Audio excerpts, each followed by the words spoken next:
The alarm bells rang through Harmony Prime Station like the screams of dying stars. Emergency lights flashed red across the massive metal corridors as beings from 12 different worlds rushed toward the council chamber. The Galactic Council had not called an emergency meeting in over 200 years. Ambassador Cho Min-ki walked quickly down the main hallway. His black hair was neat, and his human diplomatic uniform was clean and pressed. Other beings moved past him, some flying, some crawling, some walking on legs like his own. They all looked worried. The humans were still new to this council. Most of the other species barely noticed when he passed by. The council chamber was huge. It could hold thousands of beings. The ceiling stretched up so high that small clouds formed near the top. Seats were arranged in circles with the most important species in the front rows. The human section was near the back, with only 5 seats. Other species had hundreds. Cho took his seat and looked around. The Keth ambassador was already at the center podium. His gray skin looked pale, and his 4 arms shook as he held a data pad. The Keth were peaceful people who mined minerals from asteroids and small planets. They never hurt anyone and traded fairly with all species. "Please," the Keth ambassador said, his voice echoing through the chamber. "My people are in great danger. Our long-range sensors show movement in the outer systems. The Vextar are coming." A cold silence fell over the chamber. Cho had read about the Vextar in the human database. They were like giant insects, but worse. They traveled in huge living ships and ate entire worlds. They took people alive and kept them in pods, slowly draining their life energy over months. No one had seen them in this part of the galaxy for over 300 years. The Aquari representative raised one of her blue-webbed hands. She spoke in a voice that sounded like water flowing over rocks. "How many ships do your sensors detect?" 6 bioships, the Keth ambassador replied. "Each one is the size of a small moon. They are moving toward our mining colonies in the Keth system. 3 million of my people live there." Murmurs filled the chamber. 6 bioships was a full swarm. No single species had enough military power to fight that many Vextar ships. The insect creatures had natural armor that could stop most energy weapons. Their ships were alive and could heal damage quickly. The Nexari delegate stood up. His body was made of living crystal that caught the light and threw rainbows across the chamber. When he spoke, his voice sounded like music. "Perhaps we should attempt diplomatic contact. All species can be reasoned with." Several beings made sounds that humans would recognize as laughter, but not the happy kind. The Corvan military advisor, a large creature covered in brown fur, shook his massive head. "The Nexari still believe words can stop hunger. The Vextar do not talk. They consume. It is their nature." "Then what do you suggest?" asked the Aquari representative.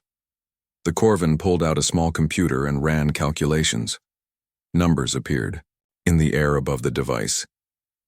"Evacuation is the only option. We might save 60% of the Keth population if we begin immediately. The colonies themselves cannot be defended." The Keth ambassador's forearms dropped to his sides. 60%? What about the rest? What about our homes, our cities, our history? "Lost," the Corvan said simply. "The Vextar will strip the planets bare. Nothing will remain." Other species began to offer help. The Aquari could provide transport, ships. The Nexari offered to use their crystal technology to build refugee camps. The bird-like Sivak promised medical aid, but no one talked about fighting. No one mentioned stopping the Vextar. Cho listened to the discussion for an hour. Plan after plan focused on running away. The galactic species were advanced in many ways. They had faster-than-light travel, energy weapons, and shield technology. But when faced with a real threat, they chose to retreat. He thought about the human colonies back on Earth and the other worlds humans had settled. If the Vextar came for them, would these same species offer only evacuation? Would they tell humans to abandon their homes and run? The Corvan was explaining why military action would fail. A single Vextar bioship has the firepower of 50 standard warships. Their living armor adapts to energy weapons after the first few hits. They have no vital systems that can be targeted because the entire ship is one living creature. Fighting them is suicide. What about combined fleet action? Asked a delegate from the back. If all species contributed ships? Impossible, replied the Equari. It would take months to organize. The Vextar will reach the Keth colonies in 6 days. The chamber fell silent again. The Keth ambassador looked around desperately, but no one met his eyes. Cho could see the defeat in the room. These advanced civilizations, with all their technology and wisdom, were going to let 3 million innocent people die because fighting was too hard. He stood up. The movement was small, but in the silence, everyone noticed. Heads turned toward the human section. Some beings had to use translation devices to understand human speech. Others had never heard a human speak in the council chamber before. The human government has received the Keth distress signal, Cho said in a clear, steady voice. We will respond. The silence continued for a moment. Then the Corvan delegate made a sound like a growl. Human, you do not understand the situation. This is not some border dispute or pirate raid. The Vextar are a force of nature. They cannot be stopped by one species. We understand perfectly, Cho replied. Innocent people are going to die if nothing is done, so something must be done. The Equari representative's voice bubbled with concern. But humans have only been in space for 200 years. Your military technology is unproven against threats like this. You will only be throwing away lives. Perhaps, Cho said, but they will be our lives to throw away. The Keth asked for help. Someone should give it to them. The Nexari delegates' crystal body flashed brighter. This is madness. Humanity has what, 50 warships? 100? The Vextar will destroy you in minutes. Cho smiled, but it was not a happy expression. You might be surprised. He touched a control on his chair. A hologram appeared above the chamber showing a star map. Red dots marked the Vextar fleet's position. Blue dots showed the Keth colonies, and moving toward both of them was a single green dot. The human warship Soul's Thunder is already en route to the Keth system, Cho announced. Estimated arrival time is 5 days, 4 hours. The chamber erupted. Delegates from dozens of species started talking at once. Some shouted that humans were fools.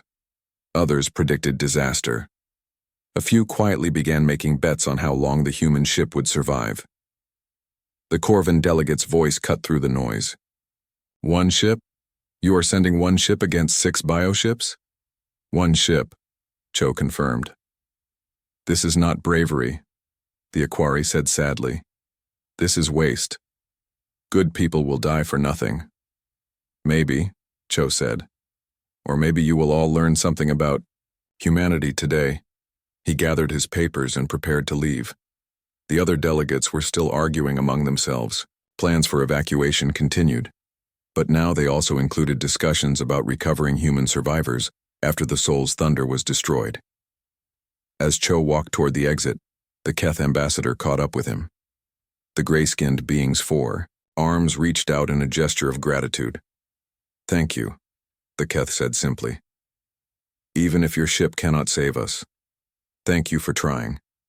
My people will remember. Cho nodded. Your people will be fine.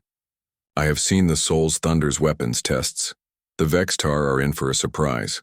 The Keth ambassador looked confused. Weapons tests? What kind of weapons do humans use? Cho's smile became more genuine. The kind we built to crack open asteroids and dig through solid rock. We just pointed them at different targets. He left the chamber while the council was still arguing. In 5 days, they would all learn what happened when humans decided to solve a problem. The Vextar had never faced an enemy that treated war like a mining operation. The galaxy was about to get an education. Space twisted and bent as the Soul's Thunder dropped out of hyperspace at the edge of the Keth system. The massive human warship appeared like a metal mountain against the black void, its hull stretching 3 kilometers from nose to tail. Unlike the smooth, curved ships favored by other galactic species, the Soul's Thunder looked like it had been built in a factory that made mining equipment. Captain Lee Hyun-woo stood on the bridge, watching the main screen as his ship's sensors painted a picture of the system ahead. His uniform was simple and practical, dark blue with silver rank insignia.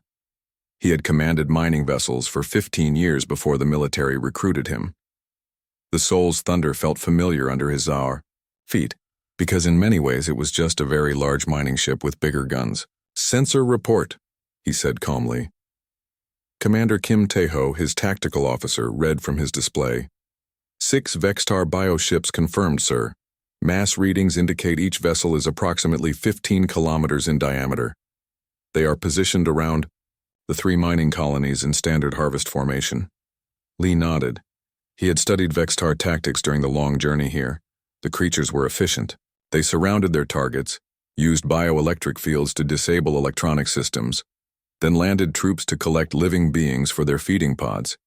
It was a process they had perfected over millions of years. "What about the colonies?"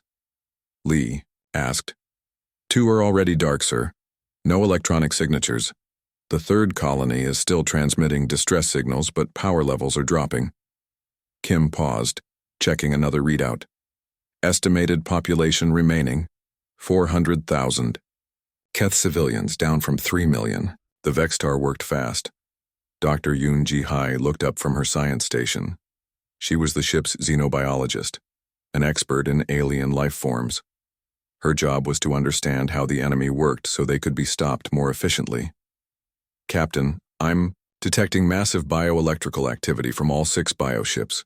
They're in active feeding mode. The consumed population is being processed in digestive chambers." "Time until processing is complete?" Lee asked. "At current rates, approximately 18 hours for the remaining colonists." Lee considered this information. 18 hours was plenty of time, assuming the Soul's thunder could do its job quickly. He had faith in his crew and his ship. They had been designed for a specific purpose. "Admiral Park is requesting a status report," reported Lieutenant Bae. "Su Jin from the communications station. Tell Admiral Park we have arrived on schedule and are beginning operations," Lee replied. "Also transmit our tactical assessment to Earth Command." Admiral Park So-jin was back on Earth, coordinating humanity's response from military headquarters. She had personally selected Lee for this mission because he thought like an engineer rather than a traditional military officer. The Vextar had never faced an enemy that approached war as a technical problem to be solved. Chief Engineer Kang Do-hyun's voice came through the ship's communication system from the engine room. "Captain, all systems are operating at optimal levels.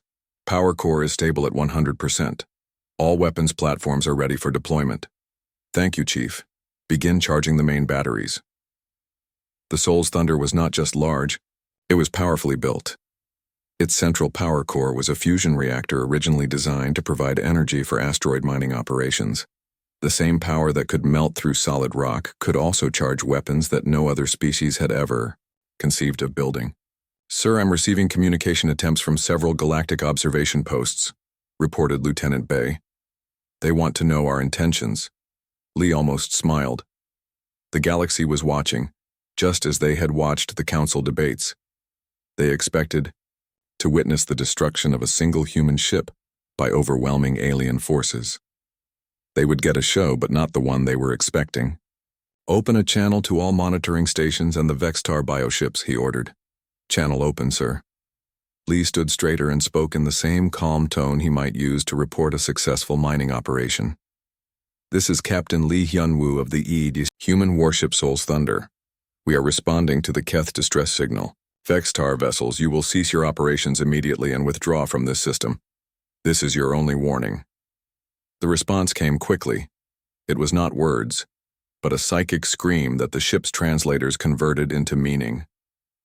The Vextar. Queen Mind's thoughts were full of contempt and hunger. The translation appeared on the main screen. "Soft meat newcomers dare to threaten the swarm. Your ship will feed us well. Your crew will scream in the digestion pods for many cycles." Around the galaxy, monitoring stations recorded the exchange. Military experts calculated the odds. 1 human ship against 6 bioships, each the size of a small city. The consensus was clear. The humans would last perhaps 10 minutes. Major Shin, Yeri entered the bridge from the marine section of the ship. She commanded 2,000 human soldiers who were trained for operations in hostile environments, specifically the inside of alien vessels.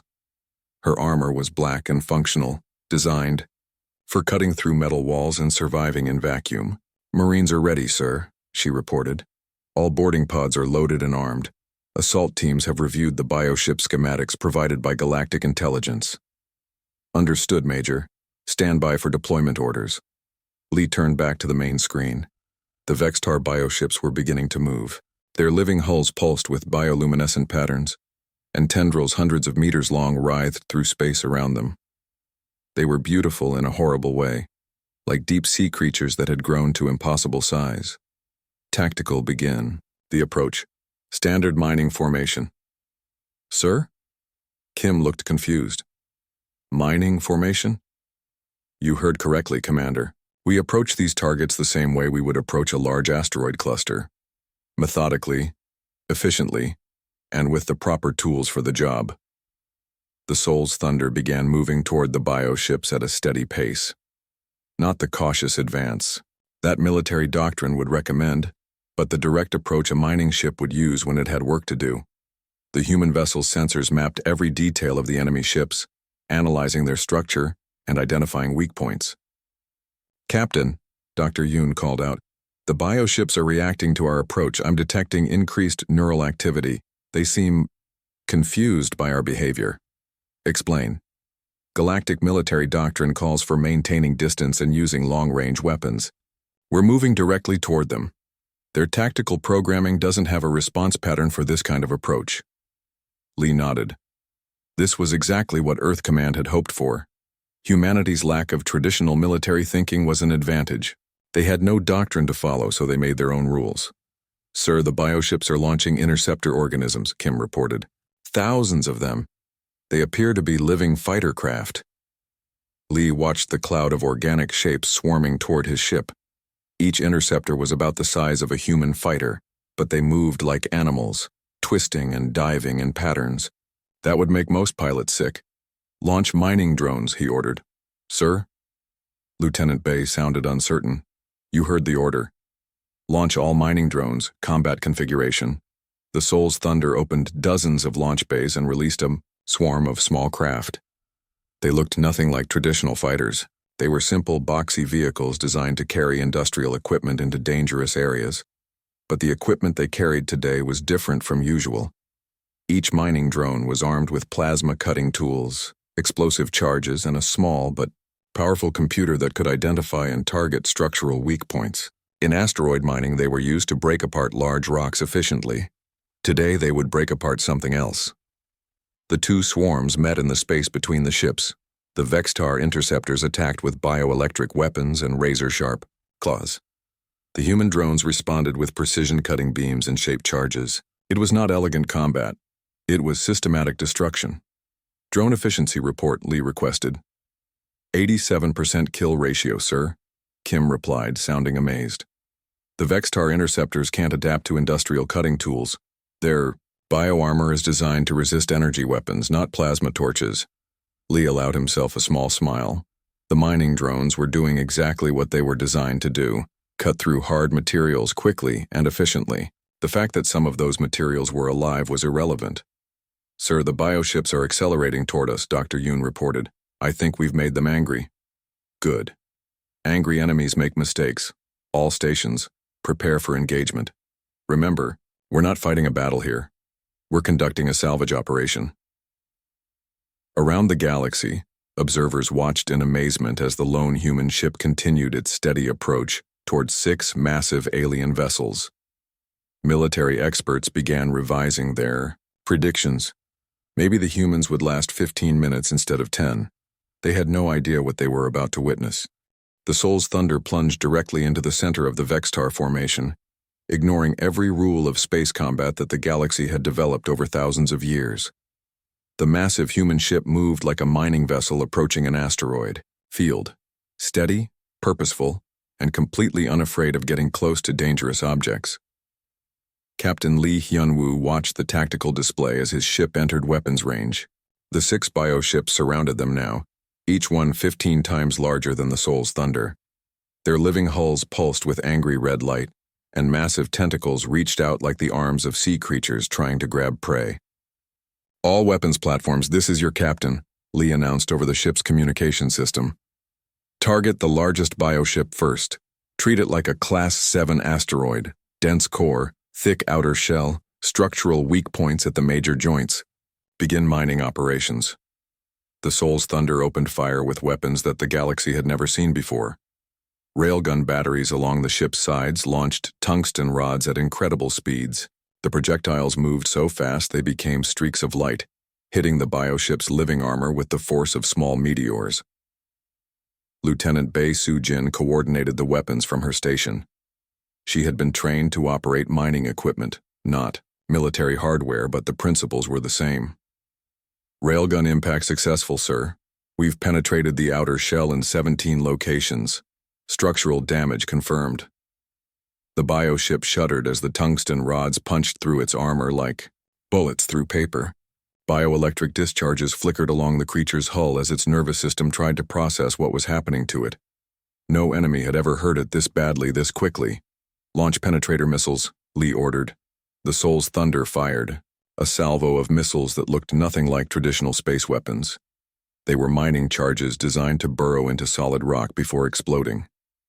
Each missile was tipped with a diamond-hard drilling bit that could punch through almost any material. The missiles struck the wounded bioship and immediately began boring into its flesh. They drilled through layers of armor, muscle, and internal organs before reaching predetermined depths. Then they exploded. The bioship screamed. It was not a sound that could be heard in space, but every being with psychic sensitivity within 100 light years felt the creature's agony. On monitoring stations across the galaxy, alien observers watched in horror as the massive living vessel convulsed and began bleeding atmosphere into space. "Target neutralized," reported Commander Kim Tae-ho. "The bioship is dead, sir. 1 down, 5 to go." The remaining bioships reacted with fury. Massive tentacles, each 1 kilometers long, lashed out at the Soul's Thunder. One wrapped around the human ship's hull and began squeezing, trying to crush the metal vessel like an egg. "Hull breach in Section 7, reported Chief Engineer Kang Do-hyun from the engine room. "The creature's tentacle is secreting some kind of acid. We're losing armor plating." Lee did not seem concerned. "Deploy mining spores." "Sir?" Kim looked confused. "You heard the order. Deploy all mining spores, full dispersal pattern." The Soul's Thunder released clouds of what looked like metallic dust from vents all along its hull. The tiny particles drifted through space, seeming harmless and insignificant compared to the massive tentacle that was trying to crush the ship. Then the spores activated. Each particle was actually a miniature mining charge, programmed to seek out and attach to specific types of materials. In normal operations, they would attach to valuable minerals and mark them for extraction. Today, they were programmed to recognize living tissue. Thousands of tiny explosions erupted along the length of the bioship's tentacle. The creature's grip loosened as pain signals flooded its primitive brain. The tentacle withdrew, leaving behind clouds of frozen biological matter. "Spore deployment successful," Bei reported. "Enemy tentacle damaged and retreating." Dr. Yoon Ji-hai studied her readings with amazement. "Captain, the mining spores are incredibly effective against biological targets. The Vextar nervous system can't process distributed pain signals from thousands of individual points. It's overloading their ability to respond." Lee nodded. Human mining technology was designed to break apart the largest and toughest objects in space. Asteroids, comets, and small moons. Living creatures, no matter how large, were just softer targets. "Sir, 2 more bioships are approaching from our starboard side," Kim announced. "They're trying to coordinate an attack." "Launch fighter squadrons," Lee ordered. The Soul's Thunders. Launch bays opened and released swarms of human fighters. Pilot Han Ji-woo led the first squadron, flying a craft that looked more like a construction vehicle than a military fighter. His ship was built for operating in dangerous environments: asteroid fields, solar storms, and the vacuum near exploding stars. "This is Squadron Leader Han." His voice crackled over the communication system. "Beginning attack run on target 2. The Human fighters dove toward the bioships with tactics that would have horrified any traditional military officer. Instead of maintaining safe distances and using long-range weapons, they flew directly into the creatures' weapon fields, weaving between bioelectric discharges and acid sprays like miners navigating through a dangerous asteroid field. Each fighter carried the same type of equipment used for precision mining operations: plasma cutters, shaped charges, and small drilling missiles. They attacked the bioship's sensory organs and joint connections, systematically disabling the creature's ability to fight effectively. Target 2 is losing coordination, Dr. Yoon reported. The fighters have severed several major neural connections. The bioship is essentially blind and paralyzed on its port side. Han's voice came through the speakers again. This is Squadron Leader Han. Target 2 is ready for boarding operations. We've opened a breach in the creature's skull cavity. Lee looked at Major Shin Ye-ri, who had been waiting for this moment. She commanded the Seoul's Thunder's Marine contingent, 2,000 soldiers trained for the most dangerous job in space, fighting inside enemy ships. Marines are ready, sir, she reported. All boarding pods loaded and armed for biological warfare. Begin boarding operations, Lee ordered. The Seoul's Thunder launched dozens of boarding pods directly at the wounded bioships. Each pod was essentially a mining capsule designed to break through solid rock and deliver equipment to dangerous locations. Today, they would deliver something different.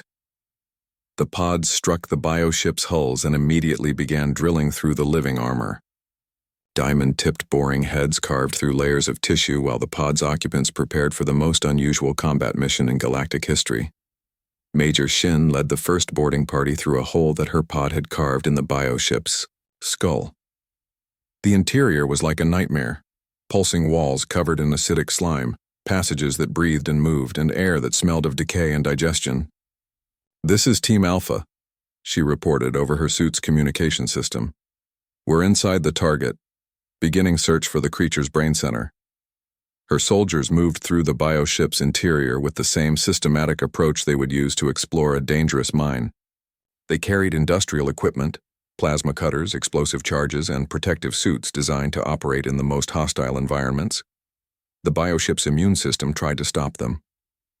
Antibody creatures the size of dogs attacked the Marines, but human weapons designed for cutting through solid rock made short work of living opponents. Acid sprays that could dissolve most materials were stopped by suits built to resist the corrosive atmosphere of volcanic moons. Team Alpha has reached the brain chamber, Major Shin reported, deploying mining charges. The Seoul's Thunder shook as the second bioship died in convulsions. 3 down, 3 to go. On monitoring stations throughout the galaxy, alien observers watched in stunned silence. Military experts revised their estimates again. The humans were not just surviving, they were winning. And they were doing it with methods that no traditional military force would ever consider using. The remaining bioships tried to escape. They had never faced an enemy like this, one that treated their living ships like mining targets to be systematically dismantled. Their ancient instincts told them to flee, but Captain Lee was not finished. His ship had work to do, and humans always completed their jobs. Pursue the retreating targets, he ordered. No one leaves until all colonists are recovered. The Seoul's Thunder accelerated after the fleeing bioships, its mining equipment ready to finish the job. The galaxy was learning a hard lesson about what happened when humans decided to solve a problem. The Vextar, rulers of space for millions of years, were about to become extinct. The 3 remaining bioships fled through the Keth system like wounded animals, their massive forms trailing frozen biological matter and sparking with damaged neural networks. They had ruled space for millions of years, consuming entire civilizations, without resistance. Now they ran from a single human vessel that treated them like mining targets. Captain Lee Hyun-woo studied the tactical display as his ship pursued the fleeing Vextar. The Seoul's Thunder moved with the steady persistence of a mining vessel tracking a valuable asteroid. There was no hurry, no dramatic chase music like in the entertainment videos, just professional efficiency. Damage report, Lee requested. Commander. Lee Jimin, his damage control chief, read from her tablet. Hull breaches in sections 7 and 12 have been sealed. Acid damage to the outer armor is minimal. Our industrial coating held better than expected. All critical systems are operational. Casualties? 17 injured, none killed. Most injuries are from acid burns during boarding operations. Medic Park is treating them now. Lee nodded. 17 injuries was actually lower than expected for a standard mining operation in dangerous space. His crew was trained to work in hostile environments where mistakes could kill instantly. Fighting living ships was just another hazardous job. "Sir, the bioships are trying to coordinate their escape," reported Commander Kim Tae-ho. "They're moving toward the system's edge in formation." Dr. Yoon Ji-hai looked up from her science station. "Captain, I'm detecting massive psychic emanations from the bioships. The Queen Mind is broadcasting on all frequencies. She's calling for reinforcements." "How long until help arrives?" Lee asked. "Unknown, sir. But Vextar reinforcements could come from anywhere in this sector. We might face dozens of bioships within hours." Around the galaxy, monitoring stations recorded the Queen Mind's psychic screams. The ancient creature's thoughts were being translated by every species capable of receiving them. The message was simple and terrifying. The soft meat newcomers had weapons that could kill bioships. The swarm was in danger. Military analysts on a dozen worlds began revising their understanding of human capabilities. The species that had seemed so primitive was systematically destroying enemies that had terrified the galaxy for millions of years. "Sir, the largest remaining bioship is attempting to ram us," Kim announced. Lee looked at the main screen. The bioship was indeed accelerating directly toward the Soul's Thunder, its 15-kilometer mass moving like a living asteroid. It was a desperation move, using its body as a weapon to take the human ship down with it. "Evasive maneuvers?" Kim asked. "Negative. Prepare for docking operations." "Sir?" Kim's voice cracked slightly. "You heard correctly. Prepare for docking. This creature wants to get close to us, so we'll accommodate it." Lee activated the ship's communication system. "All hands, this is the captain. Prepare for emergency docking with hostile target. Engineering, charge the industrial lasers to full power. Marines, ready all boarding parties. This is not a combat operation. This is a salvage job." The Soul's Thunder did not evade the bioship's charge. Instead, it adjusted course to meet the massive creature head-on. As the two vessels approached each other, the human ship extended. Massive industrial docking clamps, equipment originally designed to secure mining ships to large asteroids. The collision was tremendous. The bioship's living hull slammed into the Soul's Thunder's reinforced bow, and the docking clamps locked onto the creature's armor, with the grip of industrial machinery designed to hold objects weighing millions of tons. Both ships shuddered from the impact, but the Soul's Thunder held together. Its hull was built to withstand the stresses of deep space mining operations, including collisions with unpredictable asteroid fragments. "Docking successful," reported Chief Engineer Kang Do-hyun. "The target is secured. Industrial lasers are ready for cutting operations." Lee smiled grimly. "Begin systematic dissection. I want this creature broken down into manageable sections within the hour." What happened next broke every rule of space combat that the galaxy had ever developed. The Soul's Thunder began methodically cutting apart the bioship, while both vessels were locked together, traveling at high velocity through space. The industrial lasers were designed to slice through solid rock and metal with surgical precision. Against living tissue, even tissue as tough as bioship armor, they were devastatingly effective. The cutting beams carved through the creature's hull in perfect straight lines, following patterns that would maximize structural damage while minimizing energy expenditure. Captain Yu Sang-wook led his Marine boarding party through the holes that the lasers created. His soldiers moved through the bioship's interior like miners exploring a new tunnel system, methodically, carefully, and with complete confidence in their equipment. "This is Team Bravo," he reported over the communication system. "We've reached the creature's digestive chambers, confirmed presence of Keth civilians in biopods, beginning extraction operations." The Marines carried equipment designed for industrial rescue operations, cutting tools that could slice through any material, life support systems that could keep people alive in the most hostile environments, and medical supplies designed for treating victims of industrial accidents. They moved through the bioship's stomach chambers with the same efficiency they would use to rescue miners trapped in a collapsed tunnel. The biopods that contained Keth civilians were cut free and loaded onto transport sleds. Each rescued person was immediately given medical treatment and moved to safe areas.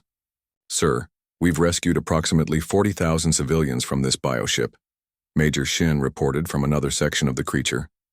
"The pods are designed to keep victims alive during slow digestion. Most of the colonists are weak, but recoverable."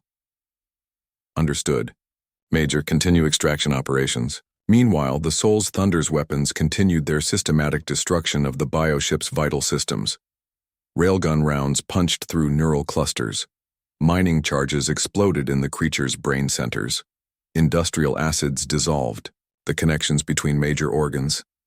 Dr. Yoon monitored the bioship's life signs with fascination and horror. "Captain, the creature is still alive, but its higher brain functions are shutting down. We're essentially performing surgery on a living being the size of a city." "Is it suffering?" Lee asked.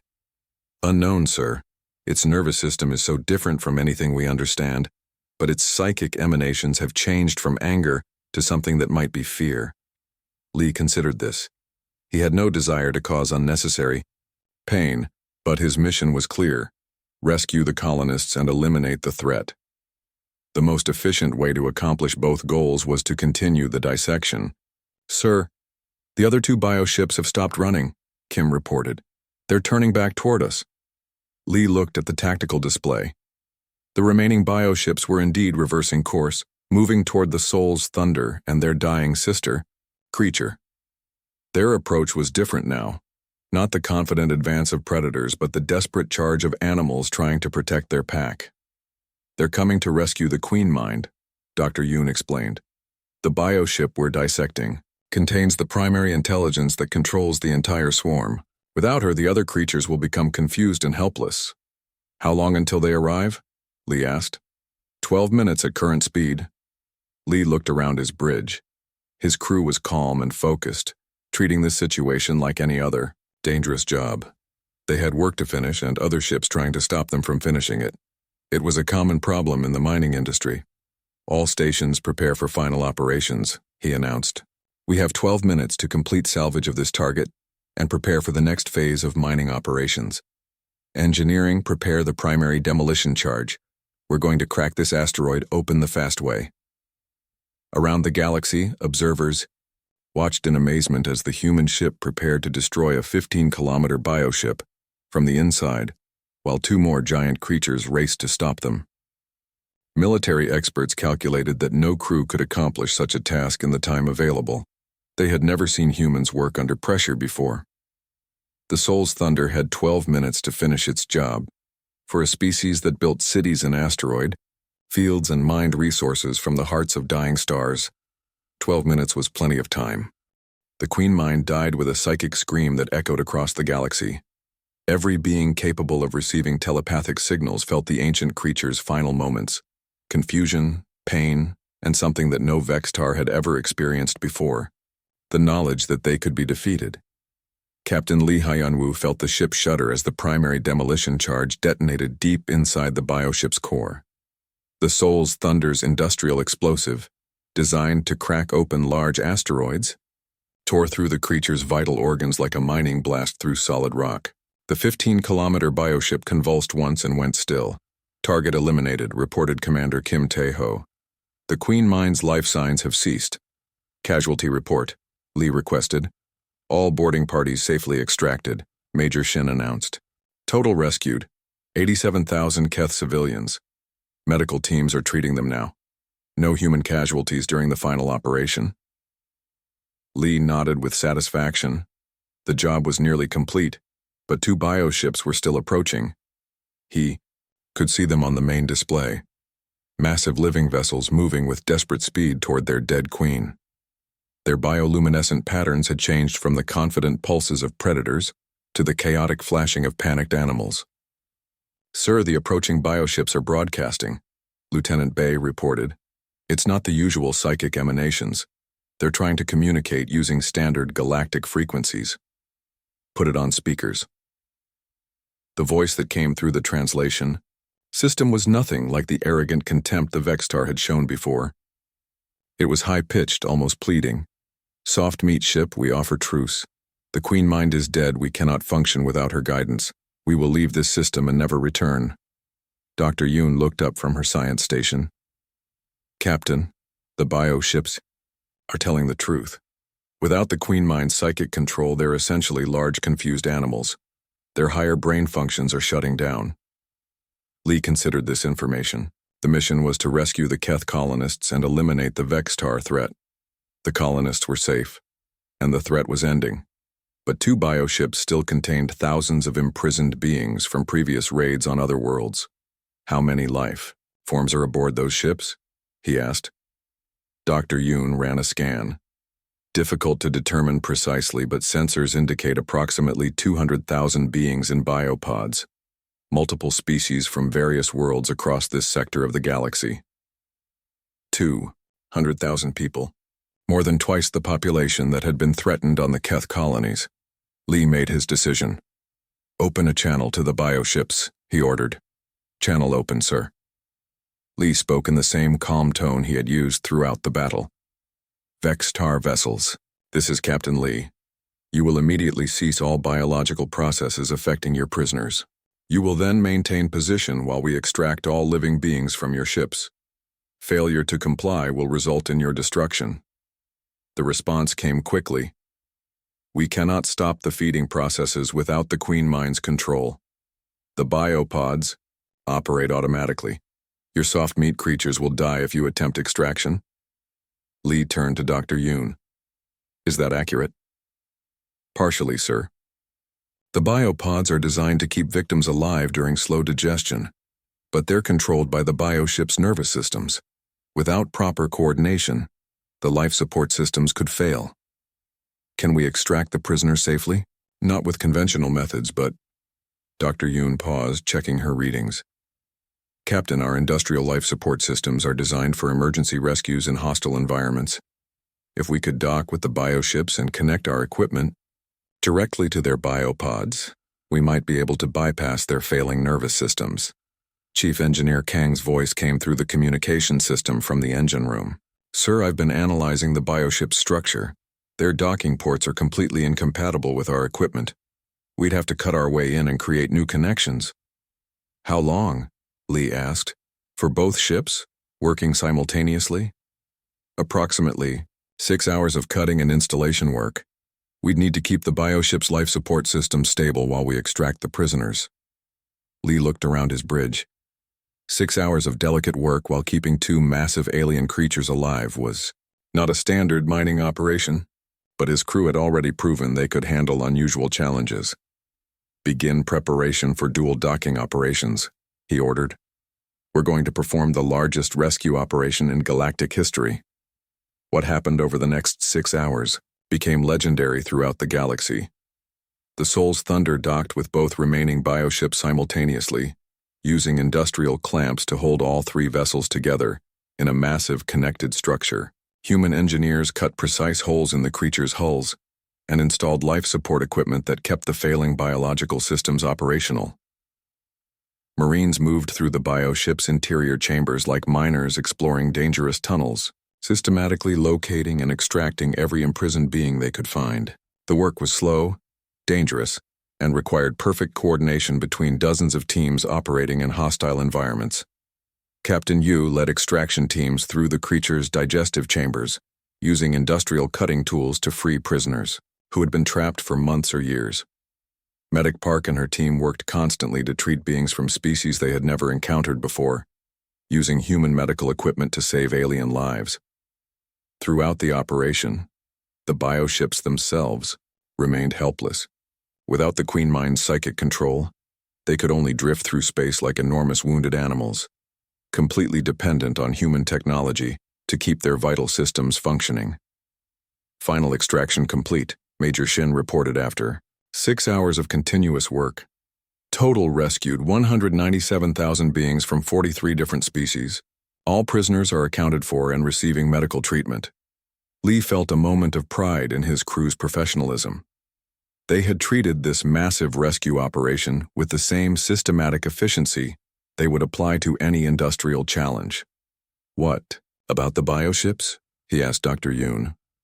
Without the Queen Mind, they're slowly dying. Their biological systems are shutting down one by one. I estimate they have perhaps 2 days before complete organ failure. Lee considered the two massive creatures that had once terrorized entire star systems. They were no longer a threat to anyone.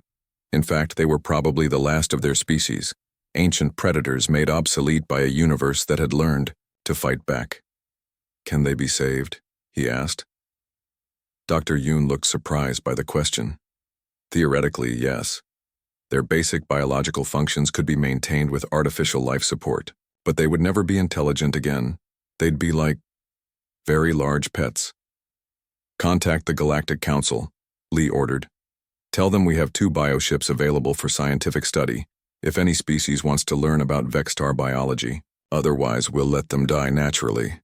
Lieutenant Bay transmitted the message, then looked up with an amazed expression. Sir, I'm receiving responses from dozens of species. Everyone wants to study the bioships. The Nexari are offering to build crystal habitats for them. The Aquari want to establish a research station. Even the Corvin are interested in examining their biological weapons. Lee smiled slightly. The galaxy's scientific community would keep the creatures alive and comfortable while learning everything they could about Vextar biology. It was a better fate than the bioships had given their victims.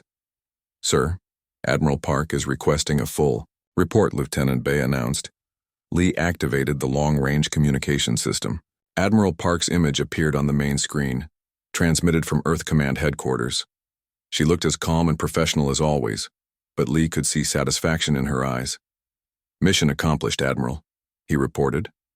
All Keth colonies secured. Vextar threat eliminated. Approximately 287,000 beings rescued from captivity. Outstanding work, Captain. The Galactic Council is requesting a detailed analysis of our combat methods. Every species wants to understand how we achieved this result. Lee considered his answer. Tell them we approached the problem like any other industrial challenge, Admiral. We identified the targets, selected the appropriate tools, and completed the job efficiently. Admiral Park smiled. I think they were hoping for something more dramatic. There's nothing dramatic about good engineering, Admiral. The Vextar, or just another mining operation. After the communication ended, Lee looked around his bridge. His crew was already preparing the ship for departure, securing the rescued civilians, and coordinating with incoming galactic rescue vessels. They worked with the quiet competence of people who had done a job well and were ready for the next challenge. The Soul's Thunder disengaged from the dying bioships and began moving toward the Keth colonies, where refugee facilities were being established by dozens of galactic species. The rescued prisoners would be returned to their homeworlds, the Keth would rebuild their communities, and the galaxy would try to understand what had happened. On monitoring stations throughout known space, military analysts compiled their reports. The conclusions were unanimous. Humanity had fundamentally changed the nature of warfare. They didn't fight battles, they solved problems. They didn't follow military doctrine. They applied industrial engineering to the systematic elimination of threats.